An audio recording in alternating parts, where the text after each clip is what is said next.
Namaskar students of MSc and ND third sem. Today's session topic of your course, Nutrition Critical Care, is your liver diseases. Nutrition in liver diseases, its pathophysiology and how many types of liver diseases or hepatic failure can happen. So starting with the introduction part, liver is the most metabolically active organ in the body. Okay, so as you all know, as you have studied in your physiology also, कि जितना भी आपका digestion, जितना भी आपका absorption, ये जो भी आपका detoxification होता है वो आपका liver करता है. जितना metabolism होता है, mainly जितना metabolism होता है, that is done by the liver. तो लिवर में आपका सबसे ज़्यादा जितने भी टॉक्सिक कंपोनेंट्स होते हैं लिवर में आकर ही आपके वो प्यूरिफाई होते हैं.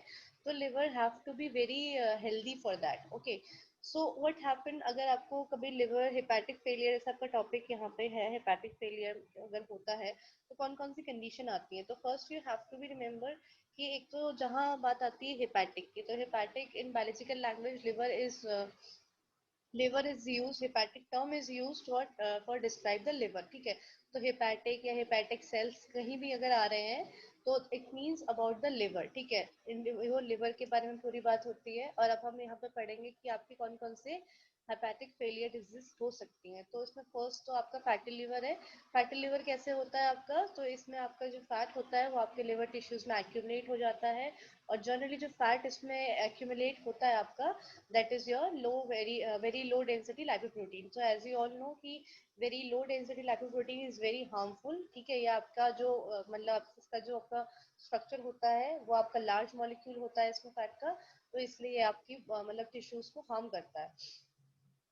There can be a massive causes for that, like metabolism defect, excessive alcohol intake, or drugs are toxic.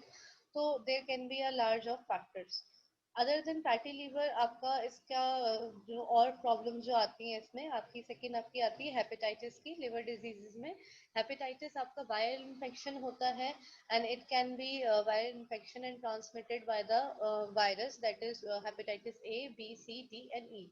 Okay, this is also caused by the excessive alcohol intake or like exposure of drugs and toxic components, and also it is causes by the like consuming the contaminated food or waters. Okay, so this is all about the causes of hepatitis.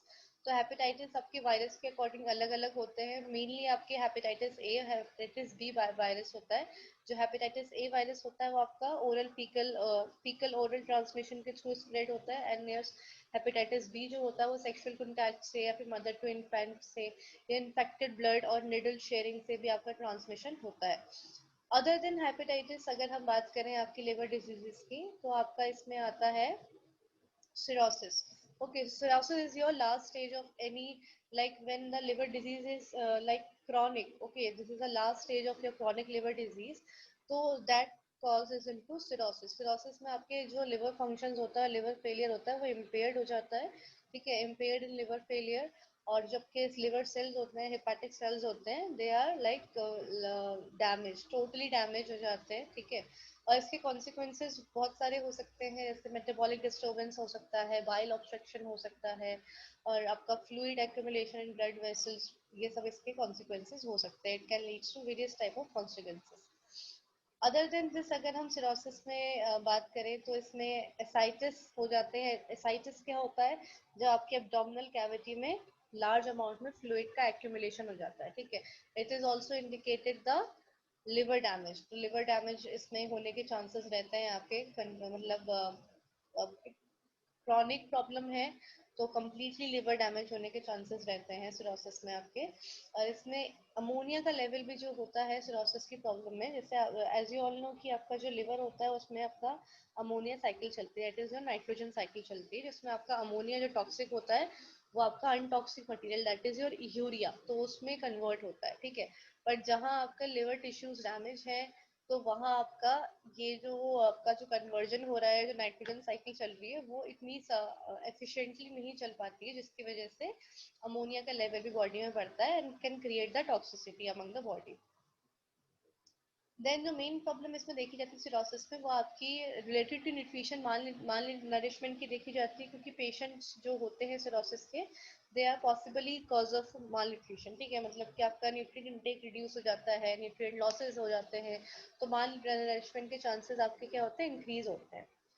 Now अब हम जब बात करते हैं nutrition therapy की, तो हम क्या क्या इसमें ध्यान रखना चाहिए हमें हेपेटिक फेलियर में, जब भी हम न्यूट्रिशन थेरेपी की बात कर रहे हैं, तो it should be around like आपका 25 to 40 kilo calories per kg body weight आपका पर डे कैलोरीज जाएगी, ठीक है। And the second point you have to remember कि आपके स्मॉल एंड फ्रीक्वेंट मील्स होने चाहिए, around 4 to 6 meals.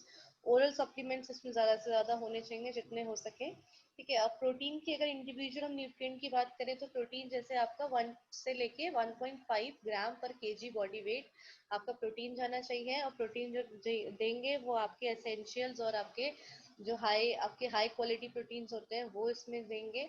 And carbohydrate and fat में अगर हम बात करें, तो आपके जो इंसुलिन होता है, इंसुलिन रेजिस्टेंस, या फिर आपका जो कार्बोहाइड्रेट होता है, हम जनरली इसमें कॉम्प्लेक्स कार्बोहाइड्रेट देने का कोशिश करते हैं। और जो फैट होता है, फैट भी हम इसमें रिस्ट्रिक्ट करते हैं, around less than 30% of fat देते हैं, जिससे कि स्टेटोरिया की प्रॉब्लम ना हो सके। स्टेटोरिया क्या होता है, जब आपकी स्टूल्स में फैट पास ऑन होता है, तो that condition may not be arises, so in that condition we give less than 30% of fat. Other than this, if we talk about the minerals and vitamins, तो sodium का restriction इसमें हम थोड़ा control रखते हैं, क्योंकि सोडियम का restriction अगर बढ़ा देंगे तो फिर वो कहीं ना कहीं आपकी किडनी पे भी इफेक्ट करेगा, तो सोडियम का रिस्ट्रिक्शंस रखते हैं इसमें। विटामिन्स एंड मिनरल्स आपके इनकी डेफिशिएंसी मोस्ट कॉमन होती है किसी भी हेपेटिक पेशेंट्स में, तो इनकी जो क्वांटिटी होती है विटामिन्स मिनरल की एज ए सप्लीमेंट या एज ए ओरल सप्लीमेंट हम इंक्रीज कर देते हैं। Other than this, if there is a like surgery ho rakhi hai, or there is some sort of accidental case, or the patient is not able to chew the food or cannot mechanically action through his or her mouth, तो in that case हम उसको internal and parental nutrition भी support करते हैं, tube feedings के लिए हम उसको promote करते हैं। So this is all with your like hepatic failure and the nutrition management that you can take during the hepatic failure of a patient. So thank you all for this class, and if case of any doubt, we will continue in our live session.